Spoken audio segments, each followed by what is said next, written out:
Okay. Hey everybody, it's me back. I was just doing the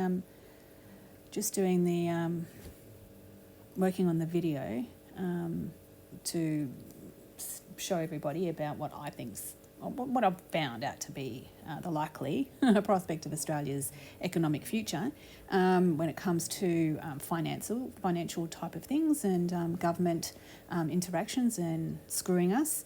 And one of the questions that I came across as I was going through it all was about the UBI, and will have to be taxed on it, because the UBI is where they're going to fund Medicare when AI takes over the Medicare system, and UBI, because you don't have a job, so you're not paying tax, you'll have a UBI, and yes, in Australia, a universal basic income would likely be considered taxable income.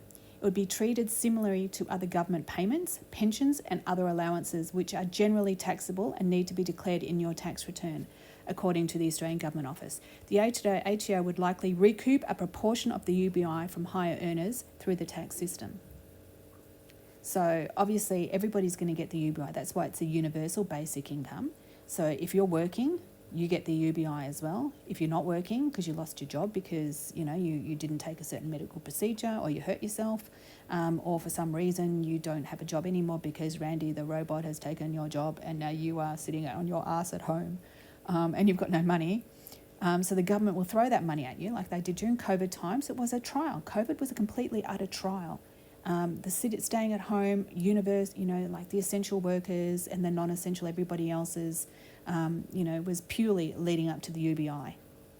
And it's been worked out very effectively, but it left, unfortunately, with our children and the generation today with this high inflation, with, this huge economic debt for the country and this taxation debacle which is going on. But anyway, so taxable income and how high it's going to be classed as one of these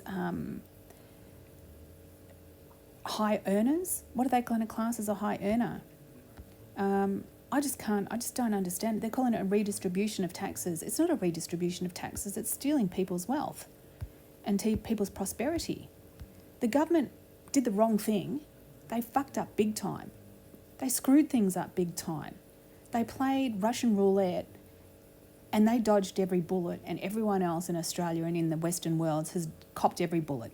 They're flooding our systems here with, mass migration. People are stealing our enjoyment of life.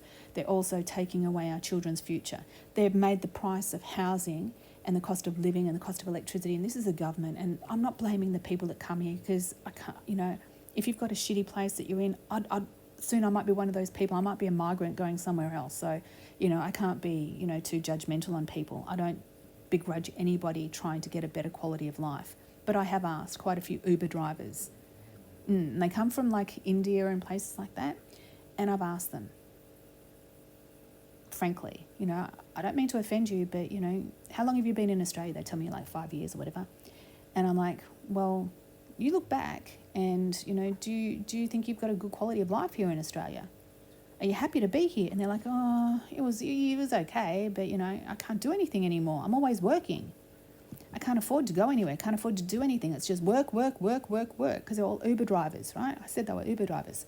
And it's so expensive. You can't afford to buy the food, can't afford to pay for any of the drinks, can't afford to do any of the drives. If it's their own car they're driving, and obviously they are, a lot of them, the petrol's too expensive. The fees that Uber is taking is too expensive. The insurance on the car is too expensive. All of those upkeep of things to make the car suitable to be an Uber car is costing them a lot of money, and they're not getting the financial return anymore. And so I've asked them, frankly, do you think your life would have been better and you'd have a better quality of life had you stayed in your country of origin instead of coming here? And they've all said yes. So it's not just for you Aussies. Don't be so, but like we're not alone. The new people coming here are just as pissed off Once they've had a bit of time being here, they see it's not neighbours and it's not home and away and it's not throwing another shrimp on the barbie and it's not kangaroos and wallabies, as pets in the backyard. It is a fucking nightmare. Housing is extremely expensive. Food is extremely expensive. Your normal grocery shop, if you've got 3 people and 2 of them eat an awful lot and you've got, a couple of pets or whatever, you're looking at $250 to $300 easy. And that's without any cleaning products. That's just food for meals. No cleaning products. And if you think about it, when it comes to electricity, and I am having a bit of a rant, I've been holding a lot of this back, but, unfortunately my cat's passing away and I need to have a distraction here, so this is it. And sorry, you've got to hear it and listen to it, but, you're here. But you think about it, the electricity is so expensive. It is over the top expensive. They've made it one of the coolest winters, so you need the heating. And then in summer, it'll be one of the hottest summers, so you'll need to have the air conditioning on.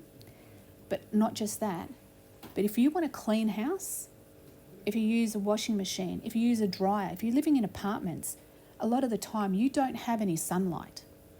You have eaves or you have a shadow from another building, or the wind is so strong you cannot put your clothing you don't have a physical clothesline in the backyard. You might be able to have one of those little drying racks on your balcony if you're lucky, but you get bird poop on it, you get all the construction dust everywhere, and a lot of the time, as I said, you don't get the sunlight and you may not get the air, and they might blow away, so your clothing does not dry. So you've got to use a dryer, and that costs a lot of electricity. If you use a vacuum cleaner, that uses a lot of electricity too. If you use the dishwasher, that uses a lot of electricity. Everything has, energy. If you want a clean house, it costs a lot more to clean your house with the electrical appliances than it does in the old days when you had a broom and a mop and you had a clothesline and you used a rake or something and you go out there and you bang the shit out of your rugs, to get the dust out of them. So it's just insane. It's a big plan. It's been organised all along. So if you live like a pig and you don't use any of those electrical things, your house is going to stink and no neighbours are going to like you. But in buildings, in apartments, everything relies on electricity. Your lift relies on electricity, your security system, because we're living in a very, very dystopian world, you need security.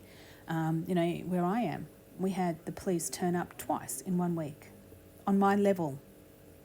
Just a unit a couple of doors down from me. So you need to know that you're secure. But anyway, I'm digressing. So this is really, really, really quite alarming. In essence, whilst everyone might receive a UBI, those with high incomes would see a larger proportion of it returned to the government through taxation. Wow. So, yeah.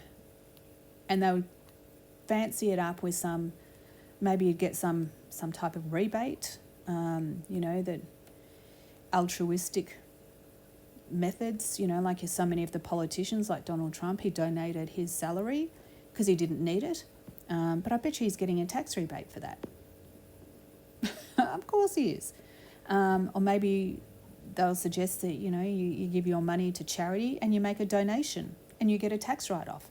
Either way, you're going to be rewarded because that's them. They're going to be the higher echelon people and they're going to be the ones benefiting. So they set all the rules up so that they and those benefit. Everybody else contributes and those benefit. And it's a sick world.